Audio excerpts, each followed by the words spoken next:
와닿았습니다. 사랑과 온유로 늘 우리들을 부르시고 길 잃은 죄인들을 돌아오도록 또 붙드시고 기다려 서 계신 예수님, 정말 거룩한 목자이심에 분명한 것 같습니다. 오늘 또 한 주 동안 이런 거룩한 목자 되신 예수님을 인해 참 감동과 은혜를 경험한 것 같습니다. 소그룹 시간에도 그런 예수님을 좀 나누셨습니까? 그런 예수님을 언제나 쫓고 따라가는 우리 모두가 되었으면 좋겠습니다.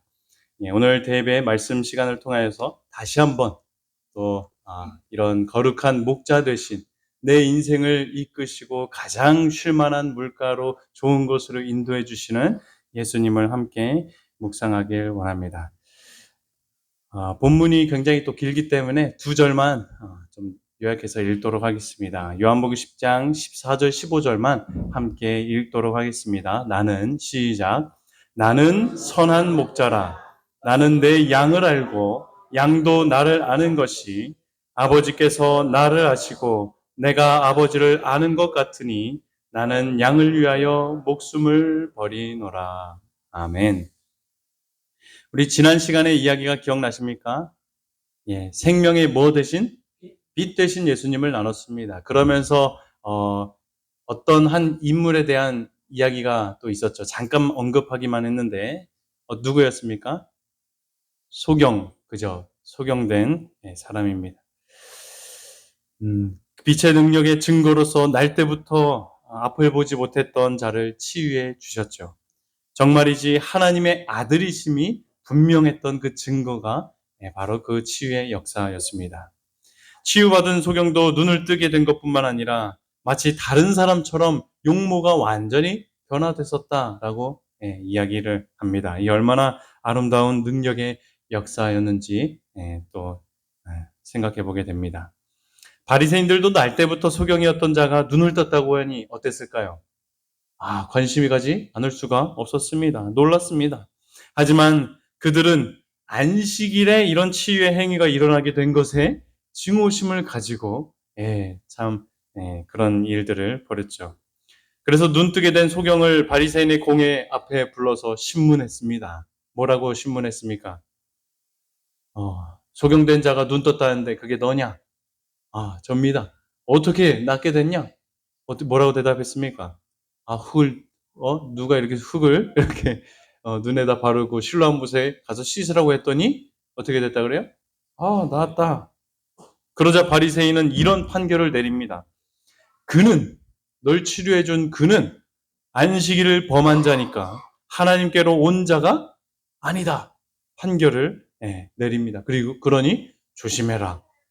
그리고 묻습니다. 너는 그러면 그를 어떤 사람이라 생각하느냐? 그러나 소경이 뭐라고 대답합니까? 선지자입니다. 라고 고백합니다. 그러자 그들은 그의 고백을 거절하면서 이야기해요. 저자는 태어날 때부터 소경된 자가 아니다. 우리에게 지금 그러니까 지금 그의 고백을 인정하지 않는 그런 합리적 그 이유를 설명하기에 쟤는 원래 태어나기로 소경된 자는 아니었다. 지금 우리에게 거짓을 고하고 있다. 지금 이렇게 또 결론을 이제 지어가기 시작합니다. 결국 소경의 부모를 불러서 그가 날 때부터 소경된 자였는지 정말 그랬는지 물어보고 확인했고 사실이었음이 확인되자 다시금 소경에게 판결을 내립니다. 여하튼 그 사람은 사기꾼이니 하나님께만 영광 돌리고 지금의 이 일을 아무에게도 알리지 말고 소문내지 말아라. 하지만 이런 판결에도 예수님이 하나님의 아들이며 메시아이심을 소경이 그 믿음을 버리지 않자 결국 바리새인 공회에서는 그를 어떻게 하기로 처분합니까? 출교시키게 됩니다. 이 소경을 말이죠. 백성들을 하나님께로 인도해야 될 사명을 받은 유대 지도자들은 주님께로 나아가고 있었던 그 한 영혼을 오히려 제명시켜버리고 잘라버리는 일을 하게 된 것입니다. 사람들을 올바른 길로 안내해야 할 자들이 사실은 막다른 길로 안내하고 있었던 것이죠. 예수님께서는 이런 상황을 보시면서 또 이스라엘 지도자들의 품성을 보시면서 자신과 대조하시고 한 비유를 보여주십니다. 그것이 바로 어떤 이야기입니까? 우리가 한 주간 묵상했던 양무리를 이끄는 선한 거룩한 목자에 대한 말씀이었습니다. 예수님이야말로 당신의 양들을 인도하는 참되고 선한 목자이심을 이때 다시 드러내신 것입니다. 성도 여러분, 오늘날을 살아가고 있는 수많은 그런 당신의 양의 무리들 가운데서는 여러 가지 사탄의 속임과 역사에 주님께로 나아가지 못하고 쫓기며 방황하고 있는 양들이 있음을 보게 되시길 바랍니다. 교회를 다니고 있는 우리들도 때론 참된 목자 되신 주님의 인도하심에 따르기보다 사탄이 보여주는 세상의 다양한 것들을 인하여 길을 헤맬 때가 있는 것입니다. 신실하게 신앙을 하고 싶다가도 먹고 사는 것을 더욱 강조하는 세상의 사상이 우리들의 신앙을 흩뜨러 놓을 때가 있습니다. 말씀대로 살려고 해도 온갖 장애물들을 두어서 넘어지고 가로막혀 나아가지 못하도록 저지당할 때도 있는 것입니다. 하지만 이러한 때에 우리들은 기억해야겠죠. 이런 상황 가운데 있음을 아시고 또 우리 모든 인생을 책임지시고 친히 인도해 주시는 목자 되신 분이 계신데 바로 누가 계심을요? 예수 그리스도가 계심을 우리들은 잊지 말아야 할 것입니다. 오늘 목자 되시는 예수님께서 양무리의 관리자로서 어떠한 역할을 감당하고 계시는지 살펴볼 때에 우리 가운데 주님의 사랑과 은혜가 회복되어지게 되길 간절히 소망합니다. 예수님은 목자로서 여러 역할을 감당하십니다. 먼저는 예수님은 양우리의 울타리에 무엇이 되신다고 하셨어요? 문이 되신다 말씀하십니다. 고대 이스라엘에서 양을 관리하도록 건축한 울타리는 대부분 이렇게 사진에 보시듯이 돌무더기의 우리였습니다. 이렇게 동그랗게 좀 만들었는데 아마 밤에 이리와 같은 동물들의 공격으로 보호하기 위해서 이런 튼튼한 재질의 그런 돌로 우리를 만들었으리라 생각이 됩니다. 이 기술이 발전한 현대에도 지금 고대의 방식 그대로 이 돌무더기를 사용해서 양 우리를 이렇게 쳐서 관리하는 지금 이스라엘 사람들도 있다고 하죠. 여하튼 이 돌무더기는 우리 한쪽에 있는 우리 그 돌무더기 한쪽에는 양들이 들어갈 수 있는 뭐가 있는 것이에요? 예, 문이 있는 거예요. 들어갔다 나오는 출입 문이 하나가 있었는데요. 그 사이로 양들이 출입했습니다. 그렇다면 여러분, 목자 되신 예수님이 양우리의 문 역할을 하신다 말씀하신 그 의미가 무엇일까요? 한 영상을 좀 보시겠습니다.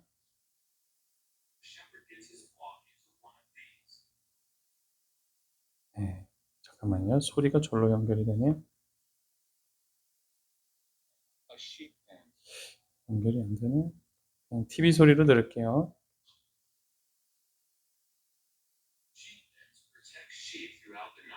네, 목자를 따라서 이렇게 우리에 들어갑니다.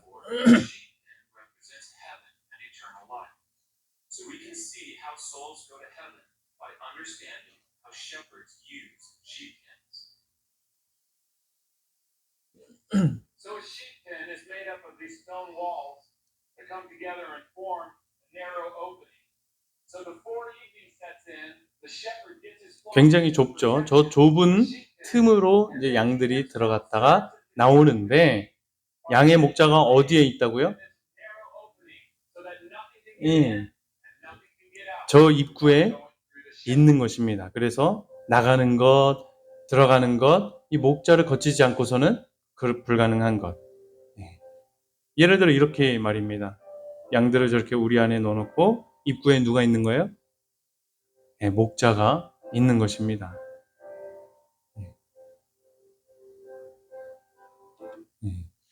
방금 영상에서 보았듯이 양의 우리로의 출입은 언제나 목자를 거쳐가게끔 되어 있습니다. 양들에게 있어서 목자를 통해 출입하는 모든 그런 행동들은 그들의 안전과 생명 그리고 축복의 결과를 가져올 수 있었던 것입니다. 그래서 예수님께서는 이렇게 우리에서 출입을 지키는 목자로서 양의 문이다라고 본인을 소개하셨던 것입니다. 예.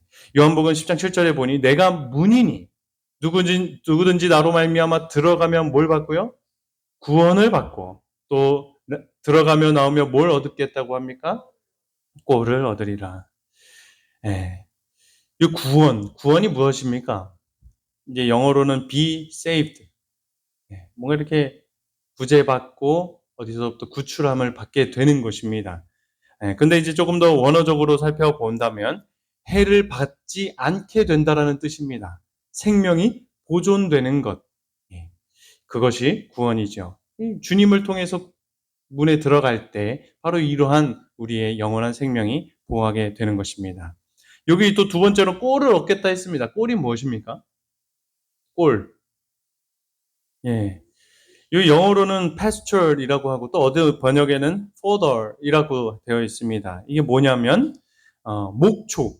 이제 반대로 이제 안에 있던 우리가 또 나갈 때를 생각해 보면 어디로 또 나가게 되는 거예요?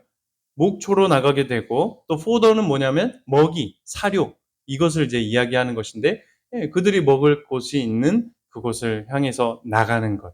바로 그럴 때도 문을 통하여 나가는 그런 말씀을 해 주신 것입니다. 이 말씀을 정리하면 우리 모든 양들은 주님 안에서 참된 안전과 영원한 생명을 보존할 수 있는 것이고 예수님을 통해 또 반대로 푸른 초장에 나아가서 쉬며 그곳에서 배불리 먹고 또 생명수댐에서 시원한 물을 마실 수 있는 것이다. 예수님은 문 되신 목자로서 말씀을 하시는 것이죠.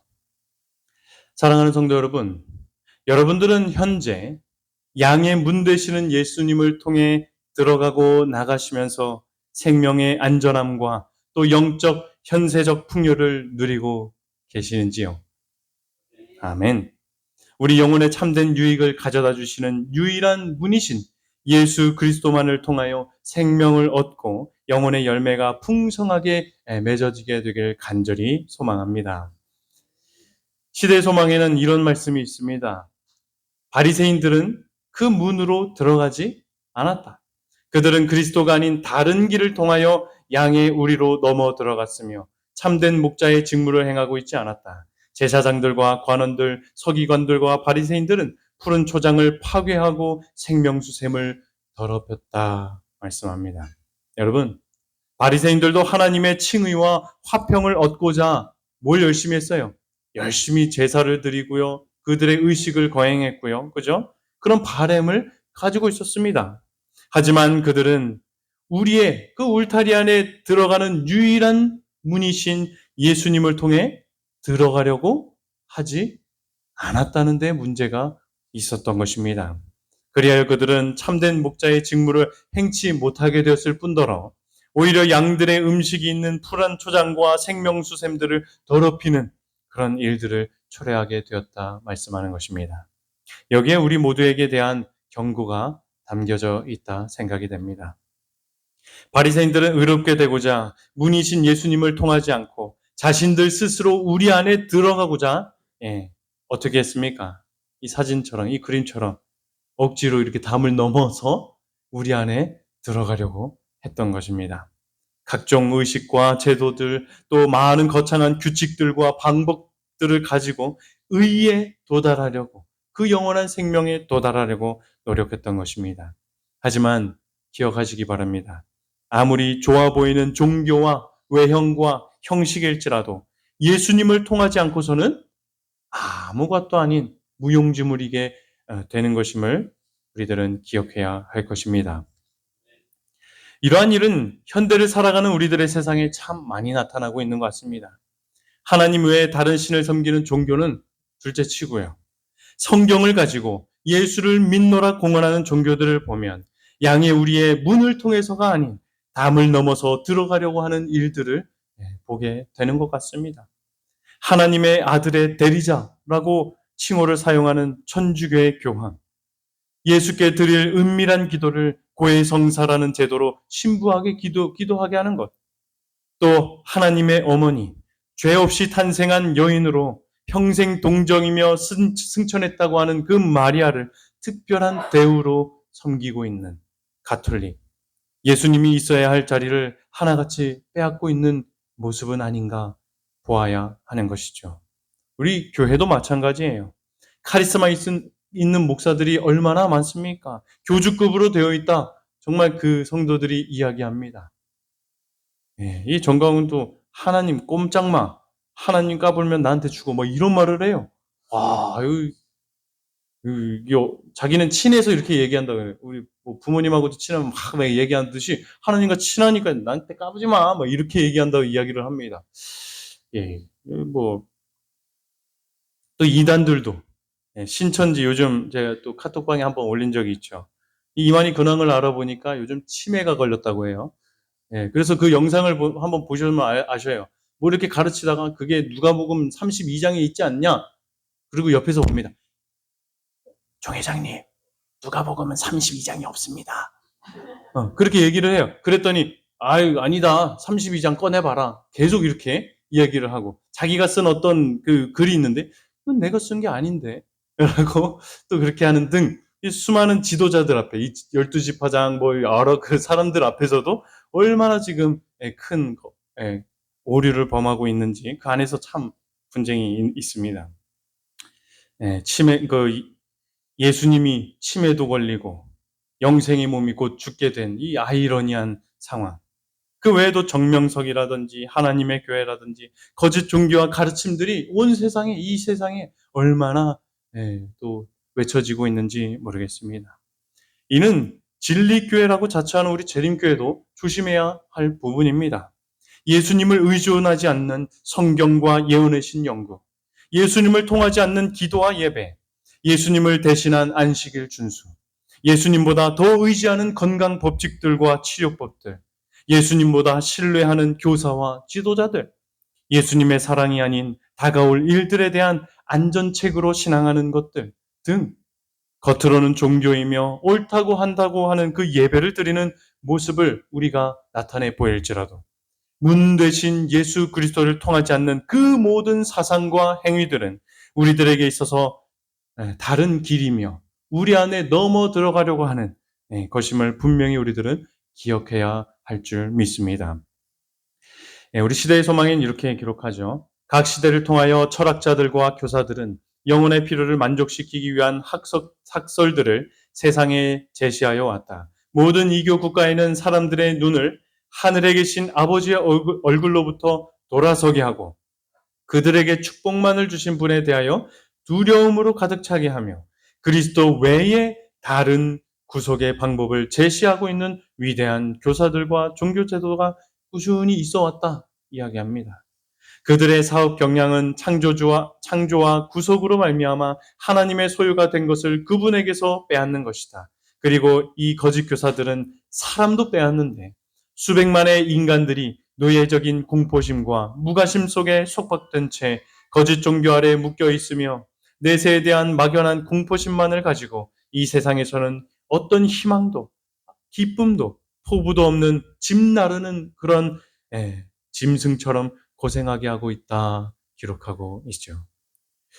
우리 모두는 영생의 문이신 예수님을 떠나서는 내세에 대한 두려움과 공포심을 가질 뿐이며 어떤 희망과 기쁨도 없는 그런 고생하는 짐승과 같다라는 이 말씀을 기억해야 할 것입니다. 이런 사상과 기별들을 영향받고 있을 때 우리들은 스스로 주의를 경계를 해야 할 줄 믿습니다. 그러니 우리 모두는 안전한 우리로 인도하시는 분이신 예수님의 음성만을 쫓아가고 있는지 늘 뒤돌아보고 확인해 보아야 할 것입니다. 산상보훈엔 이런 말씀이 있습니다. 순종은 제자가 되는 시금석이다. 우리가 사랑을 말할 때 이의 진실성을 입증하는 것은 계명을 지키는 것이다. 우리가 받아들인 교리가 마음속에 있는 죄를 소멸시키고 있는가? 또 심령을 더러움에서 깨끗하게 하고 성결의 열매를 맺고 있는가? 그렇다면 우리는 그것이 하나님께 속한 진리임을 알 수 있다. 자비, 친절, 긍휼, 동정이 생애에 나타날 때, 의로운 일을 하는 기쁨이 마음속에 있을 때, 그리스도를 높이고 자신을 죽일 때, 우리는 우리의 믿음이 바른 상태에 놓여 있음을 알게 된다. 오직 문 대신 예수님을 통하여 우리 모든 인생 가운데 이런 건강한 신앙으로의 발현과 성장이 있게 되길 간절히 소망합니다. 재림이 다가올수록 거짓 선지자들과 기별은 난무할 것이다. 성경은 예언하고 있습니다. 올바른 것을 가르치고 믿노라 공언하며 논리적으로 혹은 감성적으로 우리들에게 다가와 우리의 판단을 흐리게 하며 유혹하게 할 것이다 라고 하는 사실을 우리들은 잊지 말아야 할 것입니다. 하지만 그 가운데서도 참된 목자가 있음을 또한 우리들은 바라보아야 하죠. 그게 누구시라고요? 예, 안전한 우리로 인도하시는 문 되신 예수 그리스도. 자신을 희생하심으로 스스로 영생의 길을 여시며 천국의 문이 되신 예수님만을 우리가 바라보아서 참된 안전과 주님이 주시는 축복과 풍요 속에서 영혼의 안녕을 유지하게 되길 간절히 소망합니다. 두 번째로 예수님께서는 우리들의 목자로서 문이 되실 뿐만 아니라 모든 양들을 뭐 하신다고요? 개인적으로 아시고 도우시는 분이라고 하는 사실을 우리들은 기억해야 합니다. 누군가 나를 안다라는 말이 좀 어때요? 여러분들에게. 누가 날 잘 알아. 힘이 되죠. 그죠? 제가 여태껏 초등학교, 중학교, 고등학교, 대학교 지금까지 살아오면서 여러 친구가 있지만 저에 대해서 깊은 것까지 아는 친구는 몇 없습니다. 손에 꼽힙니다. 그 중에서도 우리 교회도 몇 번 왔었던 8살 때부터 같이 자라고 알고 지내왔던 친구 하나가 있는데 같은 우리 또 재림교회 신앙하는 친구입니다. 제 모든 것을 아는, 즉 제 형편과 가정의 상황과 그리고 진짜 가까이에 있는 사람만이 느낄 수 있는 저의 또 잘 드러나지 않는 인격과 그런 것까지도 속속들이 알고 있는 친구가 바로 이 친구입니다. 성도 여러분, 예수님은 여러분들을 잘 알고 계심을 믿으십니까? 네. 누구는 몰라도 정말 내 자신이 모르는 것일지라도 예수님은 우리를 잘 아시는 분이심을 고백하게 되시길 간절히 소망합니다. 그렇다면 나를 아시는 분을 인하여 여러분 심령 깊은 곳에서는 든든함과 안정감을 누리고 계시는지 모르겠습니다. 주님은 우리 각 인생에 대하여 잘 아신다고 분명히 말씀하시죠. 여러 말씀을 통해서 말이죠. 내 양, 곧 내 초장의 양, 너희는 사람이요 나는 너희 하나님이다. 주인 된다 말씀하십니다. 너는 두려워하지 말라. 내가 너를 구속하였고 내가 너를 지명하여 불렀나니 너는 내 것이다. 심지어 뭐라고 말씀하셨어요? 내가 너를 내 손바닥에 새겼다 이야기해요. 예수 그리스도의 십자가에 그 못 박힌 손에 우리 각 심령 또 영혼마다 이름을 새겼다 말씀하십니다. 여기서 너희와 너는 원래 이스라엘을 얘기하겠지만 우리 각 개인에게도 적용될 수 있는 말씀이시죠. 우리를 창조하시고 십자가의 못으로 손바닥에 우리를 새기신 하나님께서는 우리 각 사람을 깊이 자세히 아시는 분이심을 잊지 않게 되시길 바랍니다. 시대의 소망에도 이런 말씀이 있어요. 예수께서는 우리를 개인적으로 아시며 우리의 연약함을 동정하신다. 그분은 우리 모두의 이름을 아신다. 그분은 우리가 살고 있는 집과 각 거주자의 이름을 아신다. 참 얼마나 따뜻하고 위로가 되는 말씀인지 모르겠습니다. 주님은 우리 각 개인의 삶을 잘 알고 계시며 십자가의 희생을 치르시면서까지 우리를 동정하시고 도우시는 분이심을 우리들은 기억해야 할 것입니다. 그렇다면 여러분, 예수님께서는 우리들 각자를 개인적으로 아시는 분이심을 직접 경험하고 계시는지요? 여러분들이 뭘 알고 계시는 것 같아요, 예수님? 다 아셔.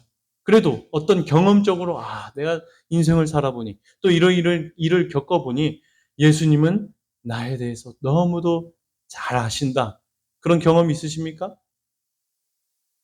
네, 말씀을 묵상하며 날 아시는 예수님에 대해 저도 생각을 해보았습니다. 예수님이 나에 대해서 뭘 아실까? 물론 다 아셔요. 그건 인정하고 알겠다. 근데 나의 뭘 아시는가? 아시다시피 저는 남들과 다르게 자랐죠. 그래서 다소 결핍되고 부족한 것들이 참 많았습니다. 먼저는 성격이에요. 굉장히 소심한 성격이었습니다. 여느 아이들처럼 교회 앞에 나와서 찬양하고 뭐 하는 것을 굉장히 부끄럽게 여기고 도망갔던 그런 성격의 소유자였습니다. 20대가 되어서도 사실 친구 관계가 좋은 친구들을 보며 괜시리 부럽고 난 그렇지 못한 모습에 우울했던 적이 또 있었습니다. 그래서 친구들 주위를 겉돌고 가까이 가고 싶지만 또 자꾸 이렇게 가까이 가면 아프니까 그런 경험들도 했습니다. 하지만 돌아보면 복음을 전하는 일에 부르시는 이 주님께서는 때론 선교사 생활을 통하여 또 각종 전도사나 찬양 사역들을 통하여 그리고 사회생활을 또 영업을 하게 하시면서 제게 부족한 것들을 채워주시고 훈련시켜 주셨던 것임이 또 이렇게 돌아보게 되었습니다. 저를 잘 알지 못하셨더라면 아마 부르심을 받고 이 자리에 왔더라도 소심하고 우울한 그런 성격의 목회자가 되어 있지 않았을까 그런 생각도 해보게 되었습니다. 이외에도 어려운 형편을 아시는 주님은 언제나 예기치 않은 용돈도 주시고 알바할 자리도 주시고 먹고 지낼 길을 늘 마련해 주셨고 또 어쩌면 제게 제일 필요한 부분을 채워주시기 위해 제 아내를 만나 결혼하게 하셨고 이런 저와 제 가정을 아시고 이곳 보험교회로 인도하셨음을 저는 경험을 통해 나를 아시는 주님이 계시구나 느낄 수 있게 되었습니다. 아마 여러분들 각자의 인생에서도 이야기 나누면 많을 것이라 생각이 됩니다. 각 영혼은 마치 그가 구주께서 위하여 죽으신 유일한 사람처럼 예수님에게 잘 알려져 있다. 각 사람의 고민은 그분의 마음을 아프게 한다. 도움을 구하는 부르짖음은 그분의 귀에 들어간다. 그분은 모든 사람들을 당신께로 이끌기 위하여 이 땅에 오셨다. 여러분, 예수님은 그저 성경책에 기록된 어떤 위인이거나 저만치 떨어져 나와 상관없는 구세주가 결코 아님을 기억하게 되시길 바랍니다.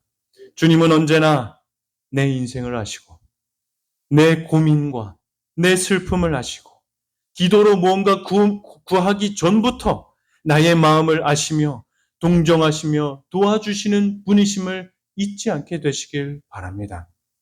조금만 여러분들의 인생을 돌아보게 되시길 바랍니다. 어떻습니까? 나의 배우자, 나의 자녀들, 나에게 주신 가족들, 내가 하고 있는 일, 직업들, 함께 신앙하게 한 또 교회와 성도들.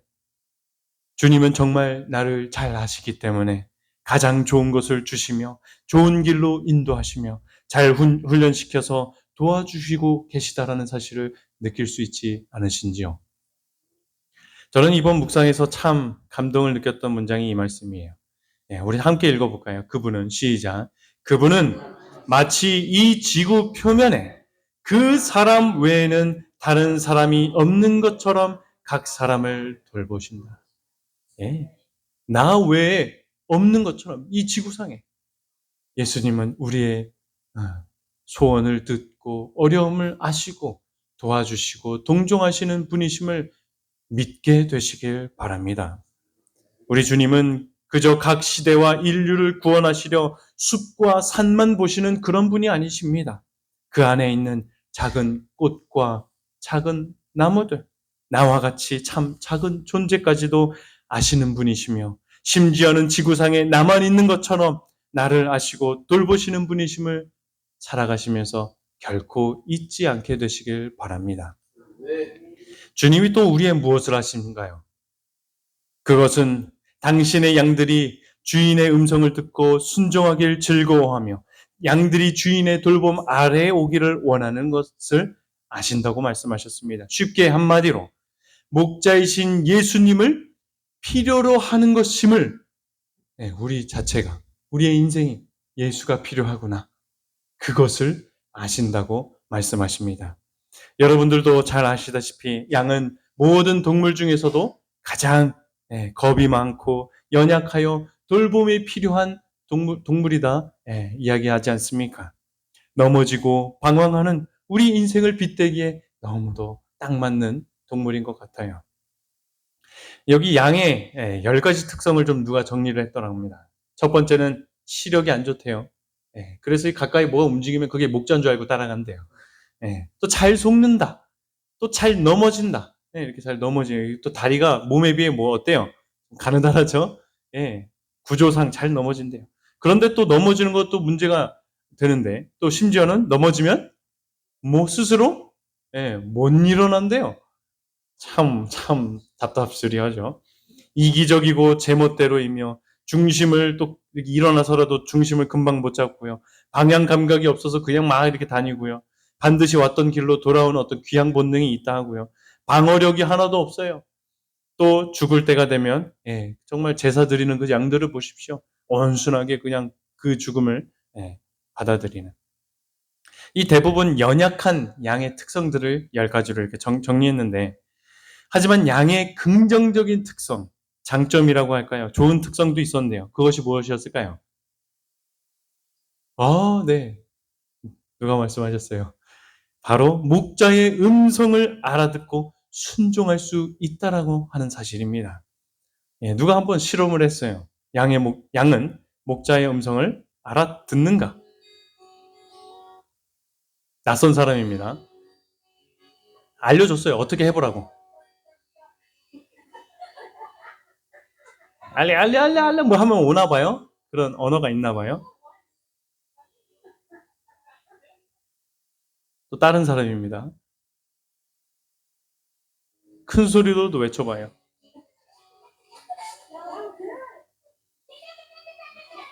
큰 소리로도 외쳐보면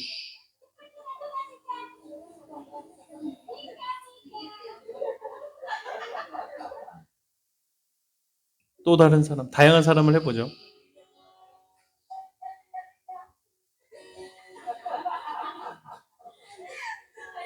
그런데요, 이제 목자예요.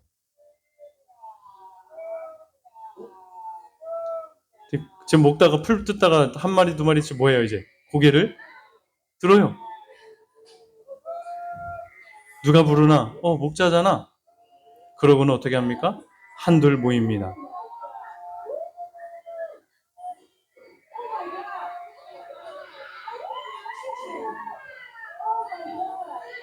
목자의 음성을 분명히 인지하고 듣는 것이에요. 순종하는 것이에요.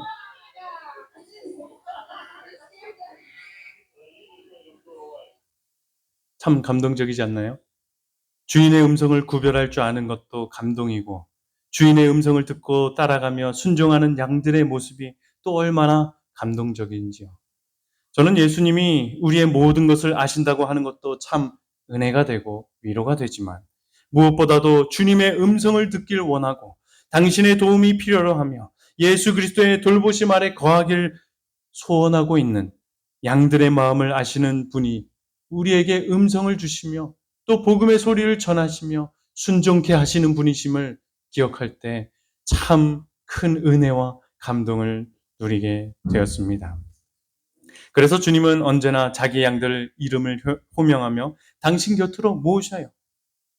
현세적 필요뿐만 아니라 심령이 가난하고 굶주리고 목마른 영혼들, 빛과 진리, 복음이 필요한 영혼을 아시고 사랑과 은혜로 당신께로 초청하시는 주님의 음성이 얼마나 자상하고 친절한지 모르겠습니다. 이런 음성을 들을 때면 자신의 흠과 연약함을 보지 말고 언제나 주님의 음성만을 듣고 알아듣고 따라가는 우리 모두가 되어야지 않겠습니까? 목자 되신 주님은 양떼보다 앞서가셔서 몸소 모든 위험들을 당하시고 억센 가시들을 내리 누르셨으며 죄된 세상의 모든 짐을 대신 지신 분이십니다. 그런 목자가 인도하시는 초원은 어떤 곳이겠습니까? 쉴만한 물가가 있고 시원한 그늘이 있고 샘물이 있고 영육간의 풍족한 것들을 공급해 주시는 그런 먹이들이 있는 곳, 그것으로 인도해 주지 않으시겠습니까? 우리 모두 나의 개인적인 것까지도 아시며 목자 되신 그런 예수님의 음성을 듣고 순종하여 위로와 평안을 얻고 이 허락된 또 제공해 주시는 축복들을 마음껏 누리게 되길 간절히 소망합니다.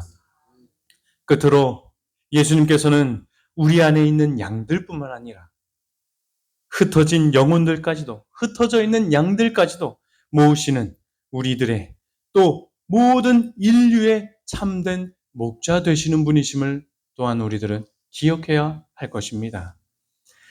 요한복음 10장 16절에 보면 이렇게 말씀하시죠. 또 이 우리에 들지 아니한 다른 양들이 내게 있어 내가 인도하여야 할 터이니 그들도 내 음성을 듣고 한 무리가 되어 한 목자에게 있다 분명히 말씀하셨습니다. 유대인들은 하나님의 율법과 품성을 세상에 증거하도록 부르심을 받았던 빛, 촛대였습니다. 하지만 거짓된 가르침과 잘못된 성경 해석과 올바르지 못한 메시아에 대한 선입견을 이 백성들에게 심어주어 수많은 사람들로 방황하게 만들었습니다. 이로써 유대인들뿐만 아니라 세상 모든 민족들에게까지도 자칫 복음의 소식은 전해질 수 없는 그런 암담한 현실을 살아가고 있었던 것입니다. 하지만 모든 인류의 목자 되신 그리스도께서는 그렇게 역사가 흘러가도록 내버려 두지 않으셨죠. 치유받은 소경되었던 자를 출교시키며 백성들에게 거짓 복음을 가르쳤던 그런 목자들을 바라보시며 주님은 잘못 인도된 또 온 세상에 흩어진 잃어버린 양들을 생각하셨습니다. 그리고 주님은 그 촛대를 이제 유대인들에게서 서서히 옮기시기 시작하시죠. 이전 공생의 중간중간에서도 가난한 자들, 특별히 이방인들을 위해서 봉사하셨지만 이제는 우리 다음 주에도 묵상할 것입니다. 갈릴리로부터의 마지막 여행길에 나서시게 되시면서 사마리아 도성에 있는 또 다른 양들을 위해 일부러 집중을 다해 진리를 선포하십니다. 주님은 사마리아 사역 때에 70인과 제자들의 도움을 받아 또 그들과 협력하여 이방인에 대한 사랑을 증거하기 시작하시죠. 그리고 머지않아 다가올 오순절 성령의 임재로 진리의 복음은 유대와 사마리아를 넘어 땅끝까지 나아가게 될 그런 역사를 이루실 것이었습니다. 유대인을 넘어 또 다른 양들, 곧 각 시대의 인류를 향한 목자의 사랑이 얼마나 위대하고 감동이 되던지요. 예수님은 당신의 자녀들을 우리로 들이시고 초장으로 인도하시는 목자이시지만 당신의 음성을 듣고 있는 그런 양들만을 생각하지 않으심을 우리들은 또 하나님의 마음으로 바라볼 줄 알아야 합니다. 지금도 어디에선가 거짓 목자들로 길을 방황하고 있거나 목자의 음성을 듣지 못하여 세상의 위험 속에서 위태로운 나날들을 보내고 있는 그 양들, 잃어버린 양들이 있음을 주님이 생각하고 계심을 우리들은 기억해야 하는 것이죠. 우리 모두는 그래서 그런 주님의 마음을 알아서 주님과 협력하여 영혼 구원에 힘쓰는 우리 모두가 또한 되어야 될 줄 믿습니다.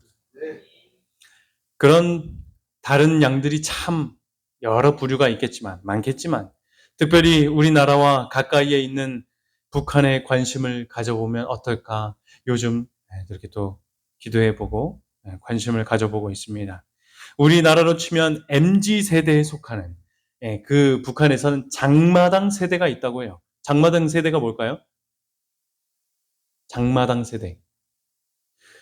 장마당 세대란 배급제, 그들의 부모들은 배급제였죠. 뭐 먹는 것이든 뭐든 다 나라에서 제공을 해주는 배급제 속에서 살았지만 이 장마당 세대는 그 배급제가 무너진 정말로 뒤에서 나라에서 제공해 준 것보다 더 비싸게 팔 수 있고 자본주가 이미 이 장마당에서 이루어지고 있거든요. 지금 북한에서. 그 시대 속에서 태어난 세대가 장마당 세대다 이야기를 합니다. 맞죠, 유준 씨? 예. 이들은 당과 정부에 의존하지 않고 스스로 장마당을 통해 돈을 번 세대들이며 북한 정부의 안 좋은 인식을 가지고 있는 세대가 바로 이들이라고 이야기해요. 지금 특별히 이 장마당 세대의 여성들, 그러니까 여자 청년들이 가장 싫어하는 인물이 있다면 바로 김정은의 딸 김주애라고 해요. 왜 그렇습니까? 유준 씨? 왜 그래요? 이게 한국인이 다 되셨죠? 이 보수적인 나라에서 자기들은 통제받아서 기르고 싶은 머리도 못 기르고 수탉머리도 이렇게 이 수탉머리라고 해요. 수탉머리도 해보고 싶고 입고 싶은 옷도 막 입고 싶은데 누구는 다 해요? 김주애는 다 하는 거예요. 이게 지금 이 시대의 장마당 세대들에게는 안 먹히는 거예요. 불합리하고. 예. 심지어 이 살이 비치는 시스루까지. 이게 북한에서 이런 모습 입는다는 건 굉장히 혁명이거든요. 예, 이런 사람들 앞에 섰으니 그런 마음을 사게 된 건 분명한 것입니다.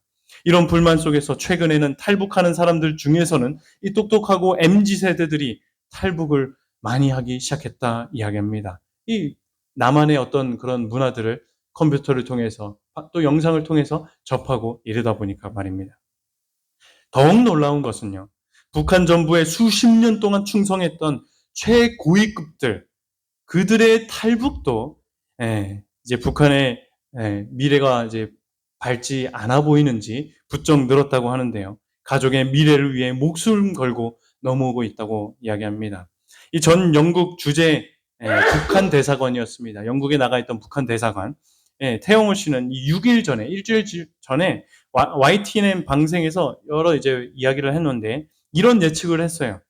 20년 안에 북한 체제는 무너져서 평양에 가서 평양 냉면을 먹을 날이 올 것이라고. 몇 년이요? 20년이요. 생각해 보십시오. 김정은 주위에 있는 고령 세력들이 다 죽고 앞으로 장마당 세대들이 그리고 또 그 아들이 아무리 뭐 세를 이은다 해도 장마당 세대들이 북한을 주도하게 될 텐데요.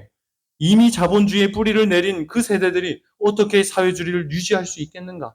앞으로 보시라고. 20년 안에 체제는 무너진다. 분명히 예측하고 있습니다. 정말 이제는 북한을 위해서 뜬구름 잡고 무관심할 때가 아닌 것 같다는 생각이 들었습니다. 그 어느 때보다도 관심을 갖고 이제 기도하며 이런 양을 위해 준비해야 되는 시간으로 우리가 또 보내야 되지 않을까 생각도 해보게 되었습니다. 그렇지 않으면 정말 잃어버린 그 다른 영혼 양들을 위해서 복음을 전할 이 목자 되신 예수님을 소개할 기회들을 다 잃어버리게 될 테니 말입니다. 우리 연합회는 북한 선교를 위해 기도하고 있죠. 특별히 북한 교회 설립 및 재건 사업을 올해 추진하기 시작했는데요. 합회별로 또 지구와 교회별로 북한 선교 지역이 배정이 되었습니다. 그 사실 알고 계셔요? 네. 우린 어디 지역일까요? 자강도입니다. 압록강이 흐르는 어디요? 청주보훈지구는 이 자강도예요. 그 자강도 중에서도 청주보훈지구는 초산군과 또 어디입니까? 우시군. 어딘지 아세요? 모르죠, 뭐. 한국 사람이 다 된 것입니다. 이곳이 우리 지구에 할당된 기도하고 훗날에 이제 38선이 다 휴전선이 다 거치고 나면 그곳에 가서 제일 먼저 교회를 건축하고 복음을 전해야 할 지역이 우리는 여기라고 하는 사실입니다. 이거 꼭 기억했으면 좋겠습니다. 정말이지 기도하고 준비한다면 머지않아 저 지역을 찾아서 교회를 세우고 복음을 전할 날이 오지 않겠습니까? 예수님께서 목자의 음성을 들을 수 있는 양들을 넘어 저 북한 사람들 같이 목자의 음성과 복음의 소리를 듣지 못하여 헤매고 있는 다른 양들을 위해 관심을 갖고 계시며 그들을 한 무리로 모으실 것이라는 예수님의 그 뜻을 기억할 때 우리 모두도 주님의 마음과 뜻에 관심을 갖고 기도함으로 준비하고 그분과 협력해야 할 줄 믿습니다. 이제 말씀을 정리합니다. 예수님은 인간이 되셔서 죽을 수밖에 없는 인생이셨지만 하나님으로는 세상을 위한 생명의 근원이셨습니다. 주님은 다가오는 죽음에 저항하실 수 있으셨어요. 십자가를 아셨기 때문에 거절하실 수도 있으셨습니다. 하지만 그렇게 하지 않으셨죠. 생명과 불멸을 드러내시기 위해 자원하여 생명을 버리셨습니다. 왜 그러셨습니까? 왜냐하면 저와 여러분이 아니 모든 인류가 영원한 죽음을 당하지 않도록 하시기 위하여 세상의 죄를 지고 죄의 저주를 견디시며 생명의 희생 제물로 바치셨던 것입니다. 이런 참 생명과 참된 축복으로 인도하시는 인류의 참된 목자가 우리에게 있음에 얼마나 든든하고 위로가 되며 감사한지요. 그러니 먼저 우리 그리스도인들이 예수 그리스도의 음성만을 듣고 순종해야 할 것입니다. 그리고 더 나아가 모든 인류가 구원함을 얻고 축복의 초장에 나아가 풍요로움을 맛보게 되는 그런 일을 우리가 기도해야 될 줄 믿습니다. 이런 놀라운 일들이 목자 되신 예수님의 지도를 받아 나로부터 시작되어 세상 구석구석까지 나타나고 증거되게 되길 간절히 바라며 말씀을 마치겠습니다. 네, 다 같이 일어서셔서 찬미 497장 하시겠습니다. 497장입니다.